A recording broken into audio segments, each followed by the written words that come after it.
So here I have used two modules, that is string and random. So I have to import these two modules, and now I have to accept or fetch the data from the user, and I want to assign the right hand values at the left side value. This is a variable which I have taken as a length, and it is in the format of int. So int input I am going to take from the user, that is enter password length. So how, what is the length of password the user want to enter? That number of values, that is the integer value a user have to enter. So now I'll be giving options for the user to choose, that is choose character set for password from this. So it can be digits, letters, special characters, or the mixture of all the values. And the fourth option will be exit. Once the exit is done, then the password will be generated. Now I'm going to give a set empty string for the character list. It means when the user enters some values, that will be stored in the character list. So for that we need a empty string. So now I am going to give conditions where the user will be entering options out of digit, letter, special character, and if all the options are selected, then he will be exiting. Okay. Now, choices I have given, the choice will be entered by the user again. So, he will be picking a number. So, that is in the format of int I have given, because these are the options 1, 2, 3, 4 will be entered in the option by the user, and it will be assigned at the choice method. So, now my if condition is going to start. The choice which the user have entered, for example the user have entered 1, then the choice will be assigned with one option. So it will check for the condition whether the assigned value inside the choice is equal to the first option, that is 1 is equal to 1, then this format statement will be executed. Else it will jump to the next condition, that is else if choice is equal to 2. Okay. Everyone should know what is the difference between single equal and double equals. So the single equal represents the assignment operator. This is an assignment operator, and it is an true or false condition which gives an equal performance. So whether the first left value is equal to the right value or no, but where the is single equal to represents the assignment value, where the right hand value will be assigned to the left hand. So this is the main difference between equal and assignment operators. So now what is going to happen one if the condition is 1?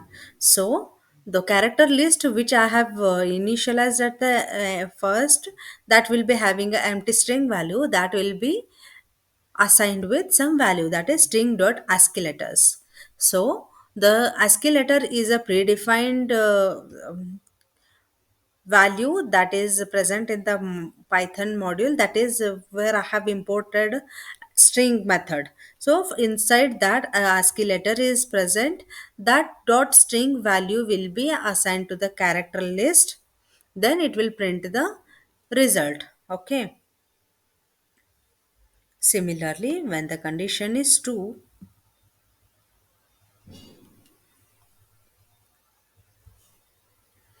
character list is plus equal to string dot digits. It means when the user have entered a digits value, and then that will be concatenated with the empty char set value, and it will be printed. So what do you mean by plus equal to?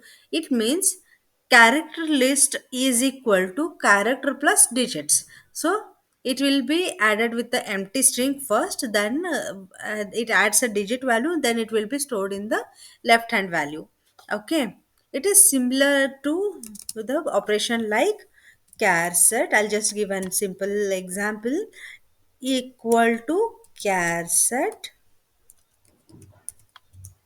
plus digits.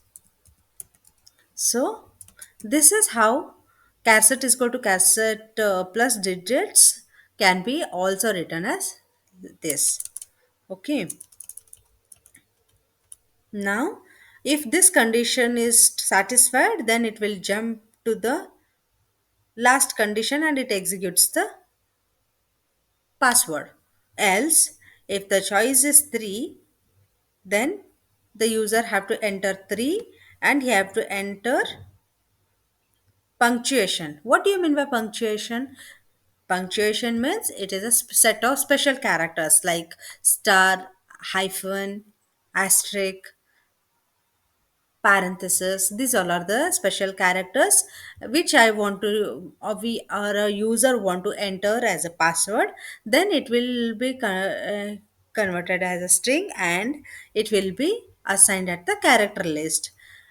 And if the condition is 4, that is exit format, then it will break the statement of the last condition satisfied, then it will generate a password. If the user have not entered any valid option, then it will jump to the default condition or a print statement, that is please speak a valid option. Now we have created a variable of that takes a list of string values and that is named as password. So password is a variable which will be taking the list of result into the password.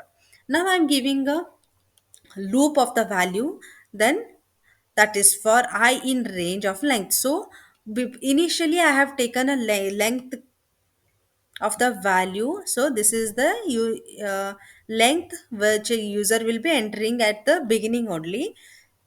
If the user have entered 5, then length of the password will be having 5 values. So until the length to or condition satisfies, the loop will be continuing. Okay, so for I and random char is a new variable where my new character list, that is the password which is generated by the system, will be passed to this. But here the random method is used which will take the conditions from the user, that is set of digit character, and it will choose the condition, then it will assign to the random character. Now the password dot append random character means the new generated password from the random module will be assigned at the random character method that will be appended in the password. What do you mean by append? Append means whatever the value present in the password, in that the append value will be added. Okay, now the final result what is there in the password, that will be joined to the space or a empty string, and that will be generated as a password. So here I have options here, like first is digit, letter, special character and exit. So what I have done is pick a number. So I have picked second, that is letters. The second option also I have given the letters itself. Then third is special characters. So I'll be exiting. What I have given condition, the condition what I have given, my length should be within 5. The length condition I have given is 5. So within that my values will be taken. That is first condition is 2, that is digit, second also is digit, third is my special character, and fourth is exit. So it generated one more value and it will exit the loop. So this is how it generates the password by using the user conditions. So this is how the password generation is done in the Python program using random module. Thank you so much for watching. So we'll continue the same Python programming examples in the next class.